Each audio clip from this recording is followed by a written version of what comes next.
She broke up with me after her parents said I'm not in her league. Now she's begging me back after my success and her regret. Be me, 28, grew up in rough part of Chicago.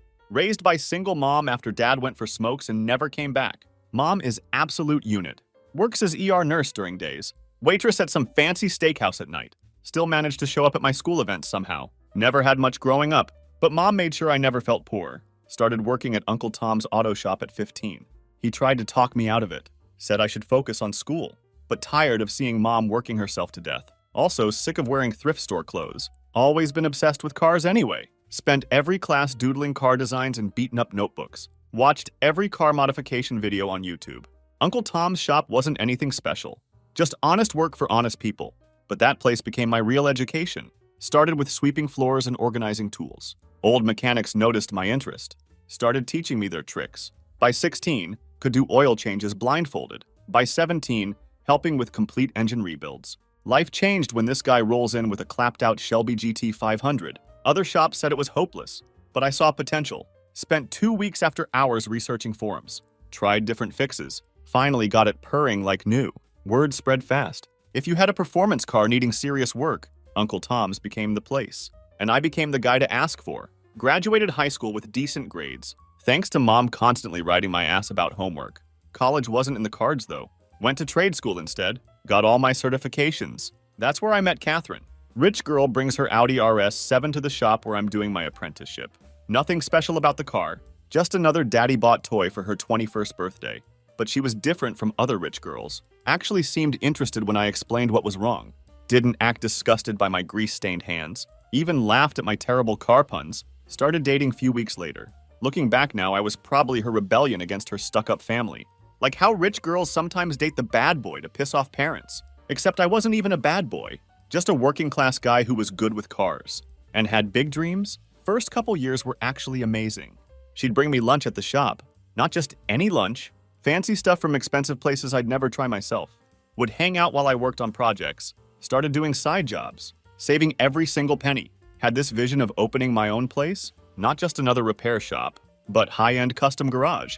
The kind where people bring their Ferraris and Lamborghinis. For serious custom work, Catherine seemed supportive. Always talking about believing in my dreams.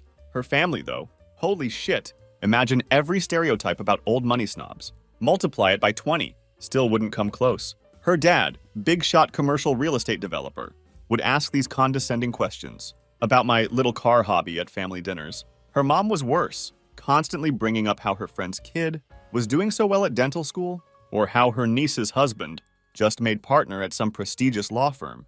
But I kept my cool, stayed focused on my goals. By 25, had solid reputation in Chicago car scene. Started getting high-end clients. Through word of mouth, even got featured in local car magazine. For custom work on classic Aston Martin DB5.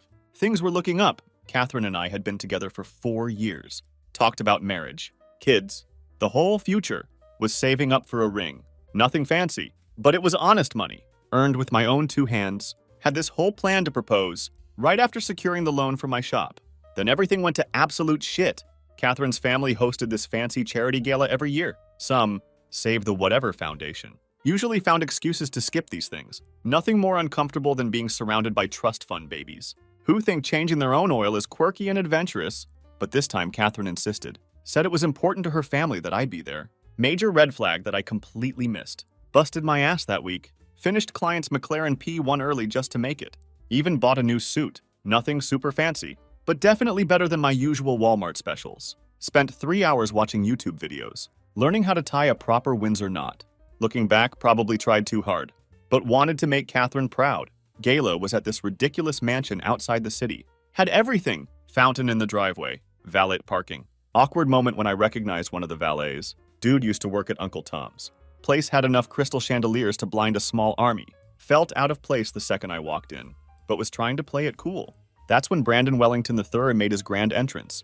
This douchebag pulls up in brand new McLaren 765 LT. Exact model I'd been working on all week, except his was fresh off the showroom floor. Probably never even seen a speck of dust. Walks in wearing what I later found out was a $90,000 suit, some fancy watch that probably cost more than my yearly income, and that typical trust fund baby haircut? That screams, my daddy's lawyers have lawyers. Here's the real kicker. His family owned Wellington Luxury Automobiles. This chain of high-end dealerships across 4 states. Same dealerships that would sometimes send us problem cars. They couldn't fix. The irony was painful. Catherine's mom practically sprinted across the room to greet him. "Brandon, darling, we didn't know you'd be here." Total bullshit. Found out later they specifically invited him. Next thing I know, they're steering Catherine towards him. Making sure they're seated together at dinner? Had to sit there and listen to this guy brag about his latest business ventures. All funded by daddy's money, of course. "Just acquired a new dealership in Indianapolis," he says. Swirling his $1,000 wine like he's in some fancy commercial. Planning to expand into the exotic car market. It's really about understanding the luxury consumer mindset. Almost choked on my weird tiny portion. Of whatever French dish they were serving, this guy wouldn't know real car work. If it bit him in his designer pants, but every time he opened his mouth, Catherine's parents were practically drooling. Her dad kept saying stuff like, "That's the kind of forward thinking the industry needs," and "You really understand the business side of things?" The whole time I noticed Catherine getting quieter. Usually she'd jump in, talk about some of the custom work I'd done, how I was planning to open my own shop. But that night, nothing. Just sat there nodding and laughing at Brandon's terrible jokes about people who still buy American cars. That hurt more than any of the subtle digs about my background. After dinner, they had dancing. I'm not much of a dancer, unless you count the victory dance I do after successfully rebuilding a transmission. But I was trying. Then Brandon cuts in, all smooth with his ballroom dancing skills. Probably learned at some fancy prep school. Catherine didn't even look back at me. Rest of the night was pure torture. Had to watch them dancing, talking, laughing. Her mom kept hovering around them, taking pictures, making comments about what a handsome couple they made. Meanwhile, I'm standing by the bar, drowning my frustration in overpriced drinks that I couldn't even appreciate. On the drive home, Catherine was different. Quiet. When I tried to joke about Brandon being a walking stereotype, she didn't laugh like she usually would. Instead, she got defensive. "He's actually really smart about the industry," she said. "Maybe you could learn something about the business side from him." That's when I knew. Deep down, I think I knew right then that we were done. But like an idiot, I ignored it. Kept telling myself she was just impressed by the fancy party, that things would go back to normal once we were back in our regular routine. Over the next few weeks, Catherine started getting more involved. With her family's social circle, suddenly she was too busy to hang out at the shop. Always had some charity event or social function to attend. And somehow Brandon was always there too. "Just coincidence," she'd say. Yeah, right.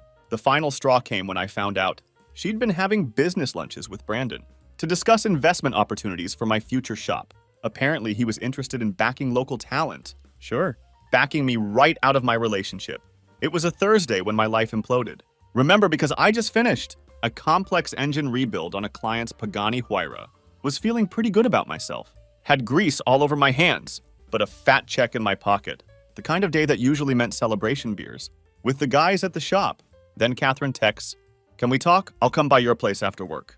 Anyone who's ever gotten that text knows exactly what it means.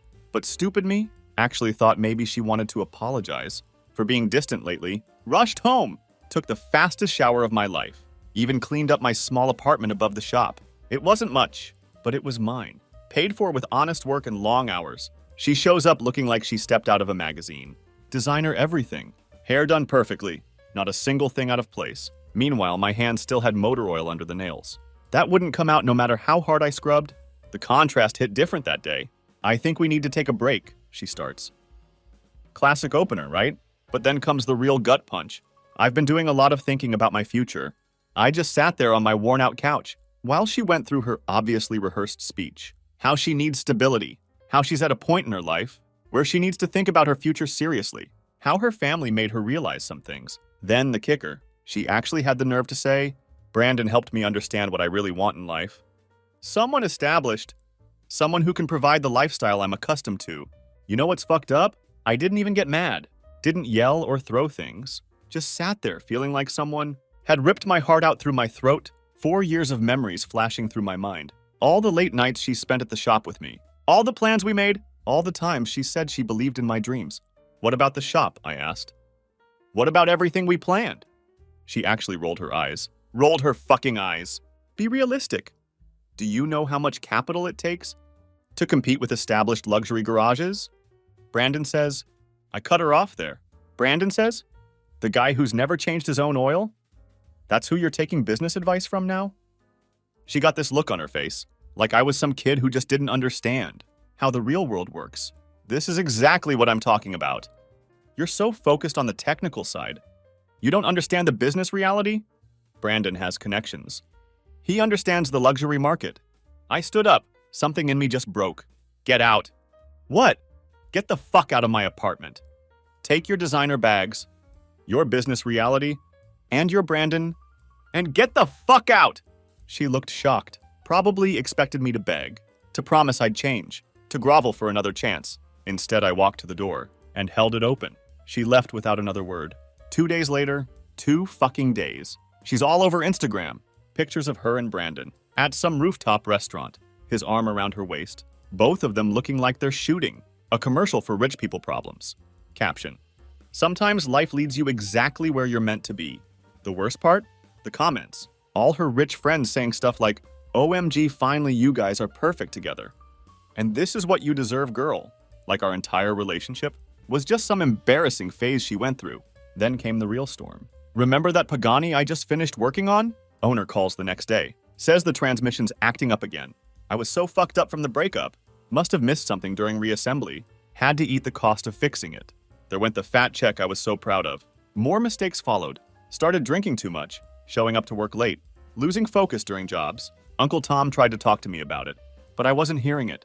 Customers started going elsewhere. My savings for the shop draining fast. Between lost work and trying to drink away memories of Catherine, lost 3 more big jobs in 2 weeks. Word gets around fast in the luxury car world. 1 mistake and your reputation takes a hit. 2 mistakes, people start looking elsewhere. Uncle Tom tried to help. He's a good dude. Kept giving me chances, even when I was showing up late. Hungover or both. But after I scratched a client's restored 70 Corvette, because I was too drunk to notice a loose wrench on my workbench, he had to make a decision. Pulled me aside one Friday afternoon, pain all over his face.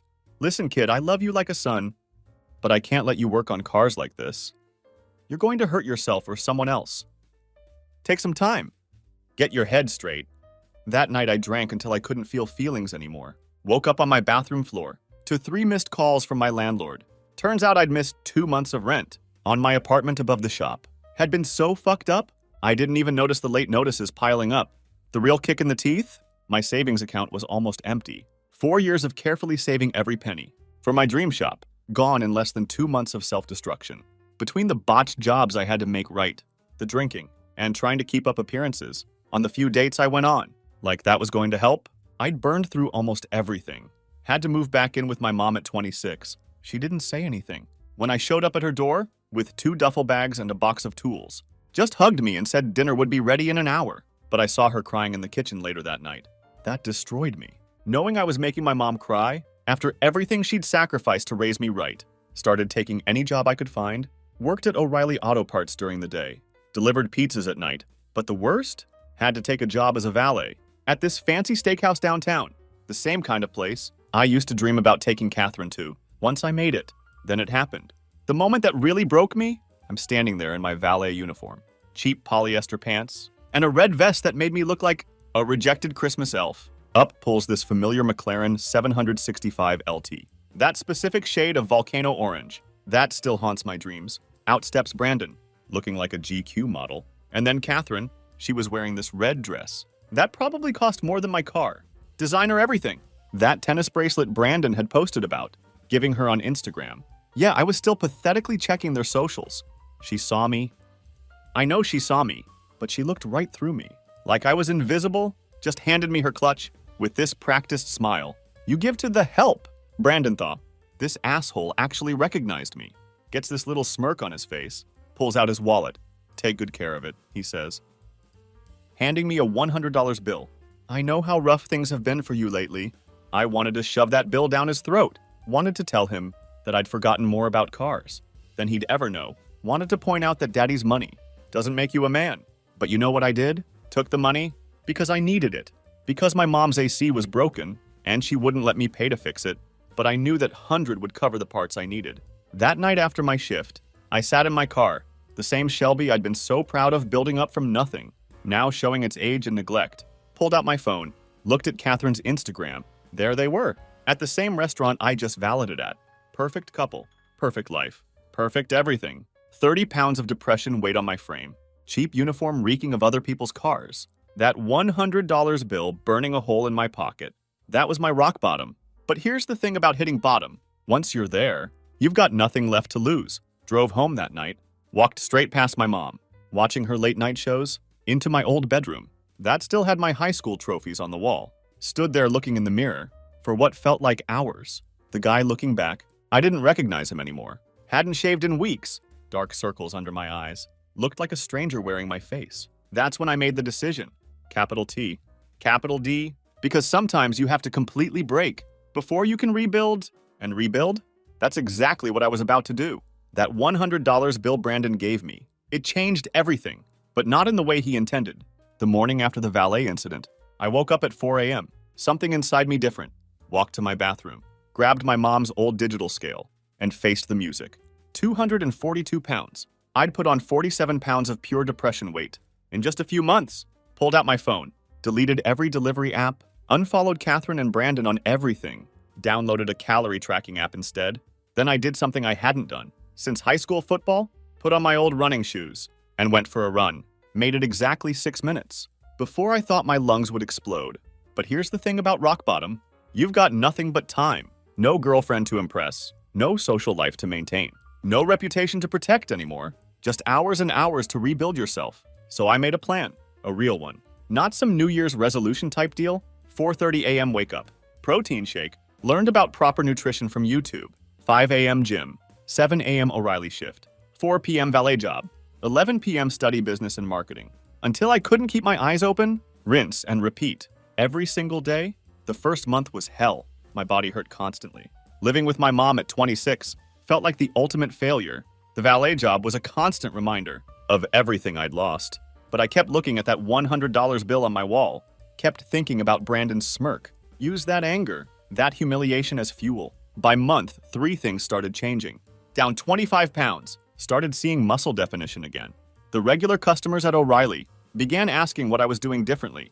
But the biggest change was happening in my mind. See, working at O'Reilly had this unexpected benefit.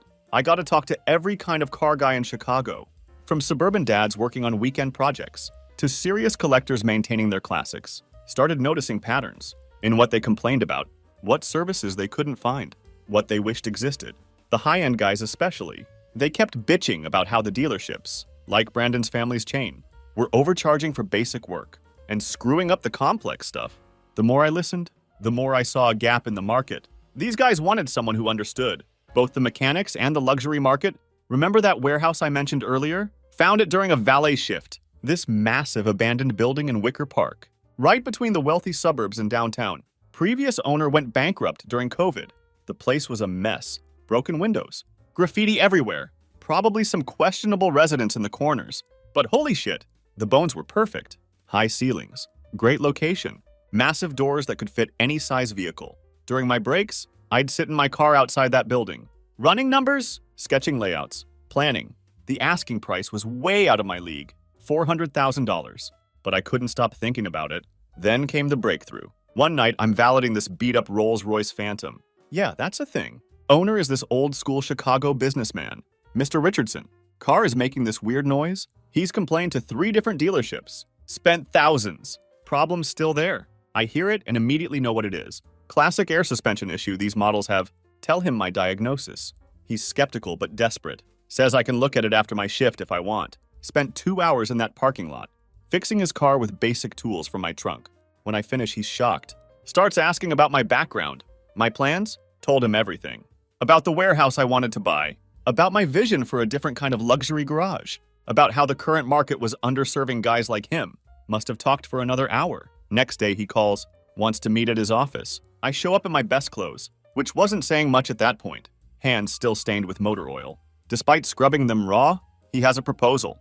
He'll help secure the loan for the warehouse, plus $200,000 for renovations and equipment. In return, he wants 25% of the business and first priority service for his car collection.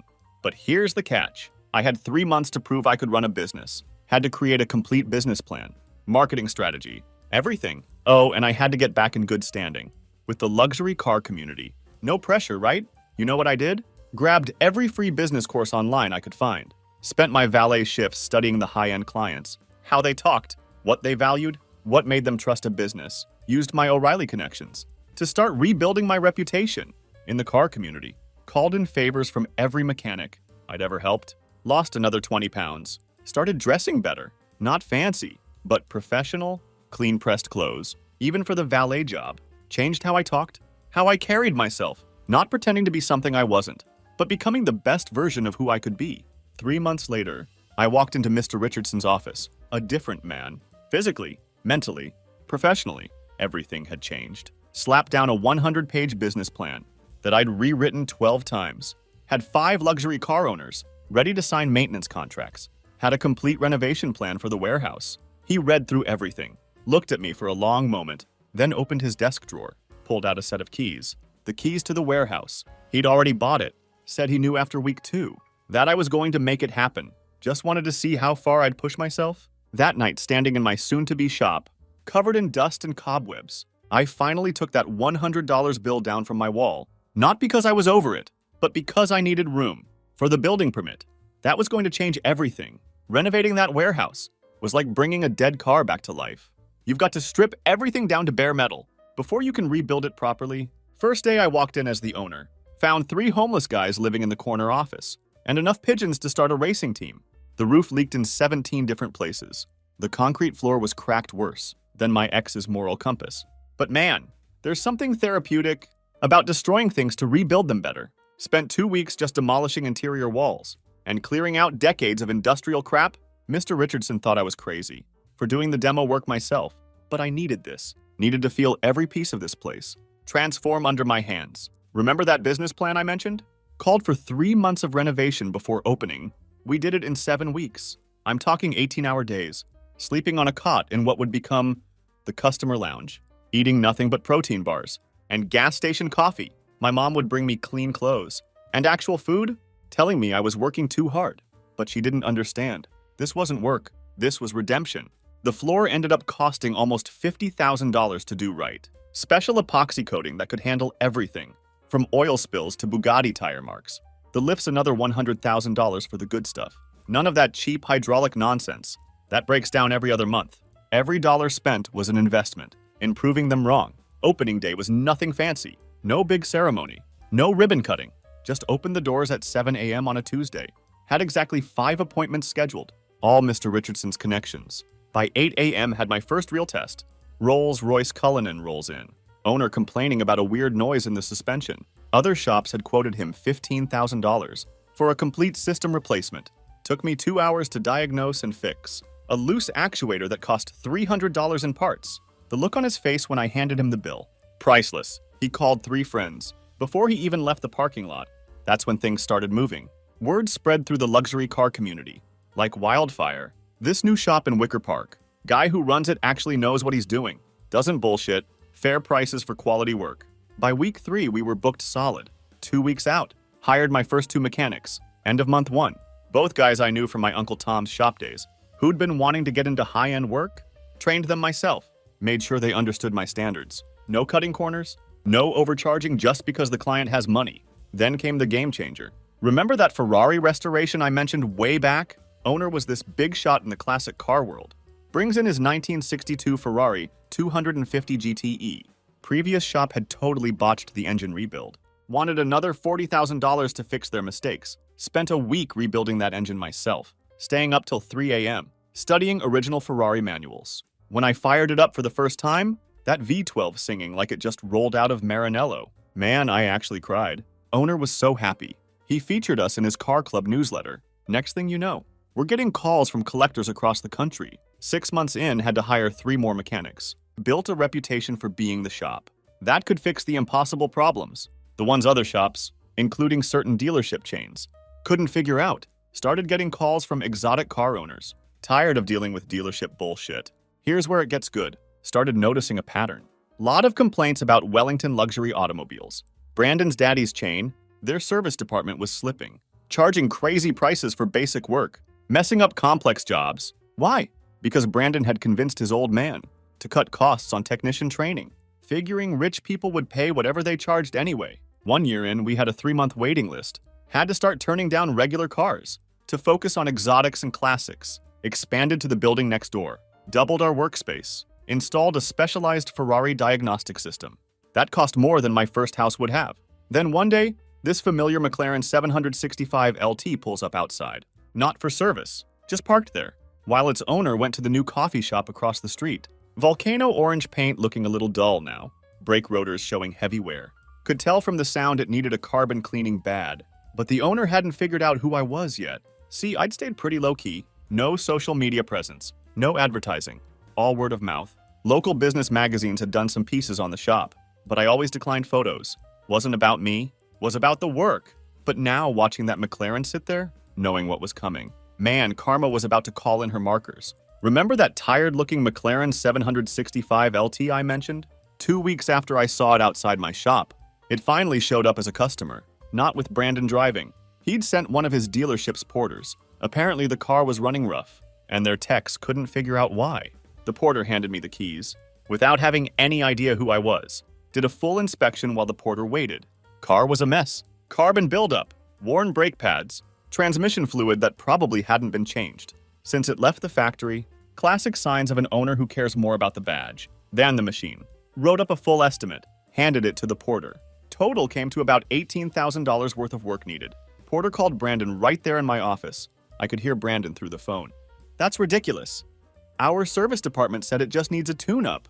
Made my day when the porter replied, "Sir, you told me to take it to the best shop in Chicago. This is that shop." Brandon shows up an hour later, probably expecting to throw his weight around. Walks into my office without recognizing me at first. I'd changed a lot in 3 years. Gained 30 pounds of muscle. Grew a well-maintained beard. Wearing a tailored suit instead of mechanic's overalls. The moment of recognition? Pure gold. His face went through about 5 different emotions in 3 seconds. Shock. Disbelief. Anger. Fear. And finally respect. Because he knew. One look around my shop told him everything he needed to know. 6 high-end cars being worked on.